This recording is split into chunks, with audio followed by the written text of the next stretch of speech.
Halo teman-teman, kembali lagi bersama saya di channel Anda Suka. Saya harap Anda suka ya. Kali ini teman-teman kita akan membahas mengenai berbagai tipe arsitektur candi atau tipologi sosok arsitektur candi.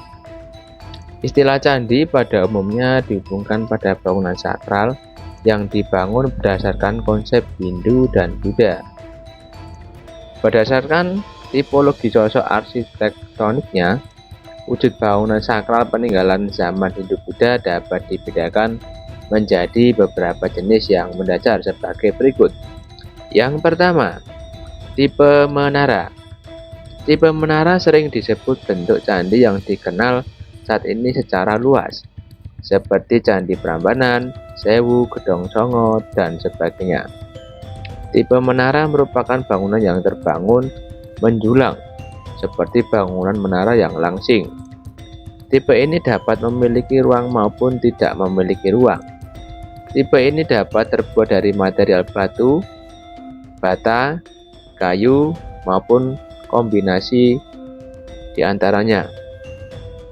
Meru di Bali adalah contoh peninggalan arsitektur yang merupakan bangunan menara dan terbuat dari kayu yang masih dapat dikenali sampai saat ini. Nomor 2, bertipe berunda. Tipe ini merupakan bangunan pepundenan yang disusun secara berundak-undak menyerupai bukit.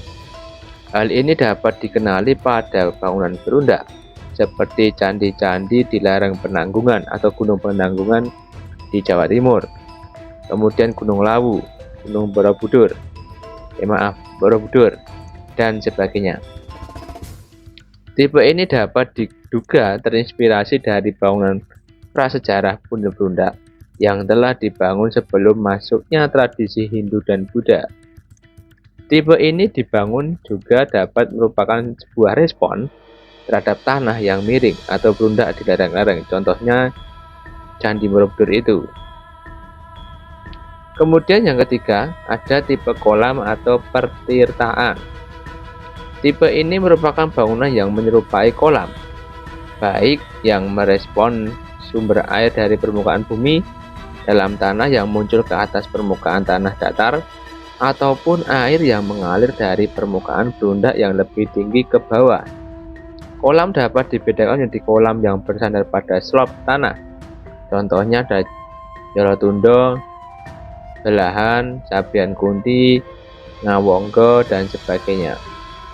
Dan tak bersandar atau menggali permukaan tanah datar, contohnya Candi Tikus, Penataran Belakang, dan bagian belakangnya itu ya. Namun dimungkinkan juga kombinasi keduanya seperti Tirta Empul. Kemudian yang keempat, ada tipe gua. Gua ini dapat dikaitkan dengan fungsi gua sebagai tempat ritual pemujaan ataupun untuk meditasi. Seperti halnya di India, gua-gua di India diukir dan digunakan sebagai tempat untuk pemujaan. Gua di Indonesia juga diperkirakan digunakan sebagai tempat untuk pemujaan sampai tempat meditasi. Contoh di Indonesia adalah Gua Selo Mangleng di Kediri, Selo Mangleng Tulung Agung, Gua Gajah, Gua Sentono, dan sebagainya. Variasi sosok dapat juga berlaku kombinasi antar tipe tersebut, seperti kombinasi antara menara dan berundak. Tipe ini merupakan kombinasi antara tipe-tipe yang berbentuk menara dan berundak. Misalnya bagian kaki atau tapaknya dapat berundak-undak, kemudian puncaknya berupa menara, seperti Candi Suko, Candi Cetho, Jago, dan Penataran. Bahkan Prambanan. Puncak Candi Suko tidak dapat dikenali karena sudah hancur. Diperkirakan di atasnya terdapat bangunan yang menyerupai bangunan menara. Selain tipe bentuk tersebut, terdapat pula peninggalan yang sering pula oleh masyarakat disebut sebagai candi, yaitu yang berbentuk gapura atau pintu gerbang, yakni Bapura Paduraksa, seperti Candi Bajang Ratu, jedong, tumbangan, dan gapura bentar atau belah. Seperti di Beringin Lawang, tipe bentuk gapura dapat dibagi menjadi tipe gapura belah dan padu raksa. Gapura merupakan bagian dari tembok kompleks percandian yang berfungsi sebagai pintu masuk, sehingga pada dasarnya tidak dapat dikategorikan sebagai bangunan candi. Dari tipe-tipe bentuk peninggalan tersebut, paling banyak ditemukan adalah tipe menara. Tipe menara hanyalah sebuah atau sebutan untuk membedakannya dengan tipe lain yang sering dikarakteristikan sebagai candi. Sebutan candi secara fisik dianggap berbentuk menjulang seperti menara.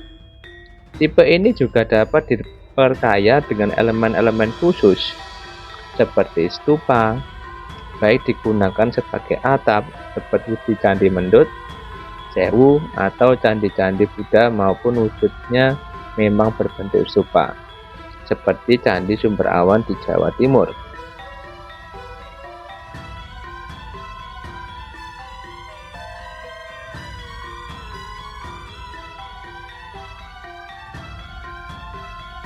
Namun demikian, apabila dipandang dari sudut fungsinya sebagai tempat ritual, maka tipe selain gapura juga dapat dianggap sebagai bangunan candi.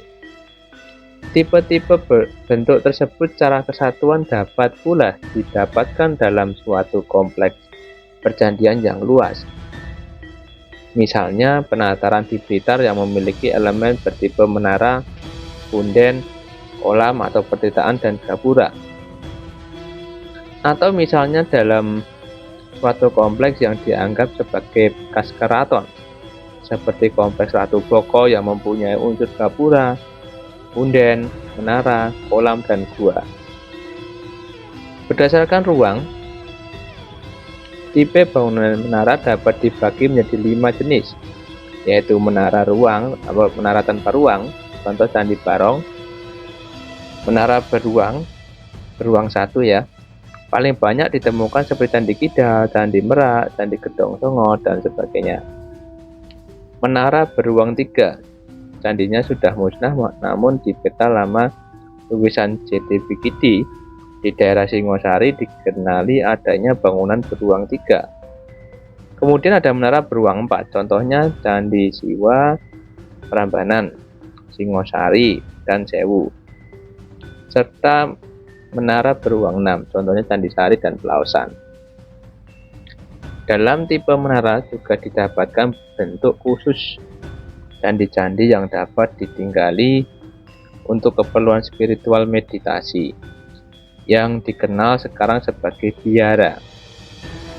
Biara adalah tempat yang digunakan untuk keperluan keagamaan, identik dengan candi atau kuil lainnya, yang dilengkapi dengan tempat tinggal para pendeta. Sebagai sebuah kompleks, maka biasanya terdiri atas berbagai bangunan. Suatu candi biasanya dapat dikaitkan dengan tempat tinggal para pendetanya yang terletak baik di dalam maupun di luar kompleks percandian tersebut. Namun, saat ini tempat tinggal para pendeta sudah tidak dapat ditemukan karena terbuat dari bahan-bahan yang mudah rusak, misalnya di dataran Dieng, Bokot, Trowulan, dan sebagainya. Bangunan yang diperkirakan dahulu berfungsi sebagai biara dan masih tersisa sampai saat ini adalah Candi Sari dan Pelausan yang dibangun pada abad ke-8 dan ke-9 Masehi.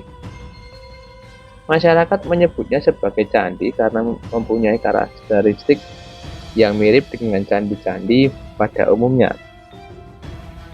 Khususnya tipe berbentuk menara, perbedaan dengan candi-candi pada umumnya adalah denahnya yang berbentuk persegi panjang, mempunyai jendela dan berlantai 2. Bentuk denah bujur sangkar atau lingkaran yang memusat digunakan untuk bangunan pemujaan. Sedangkan untuk persegi panjang biasanya digunakan sebagai denah untuk bangunan yang ditinggali. Selain itu, fungsi elemen jendela tidak lain digunakan untuk keperluan sirkulasi udara dan penerangan alami bagi yang tinggal di dalamnya.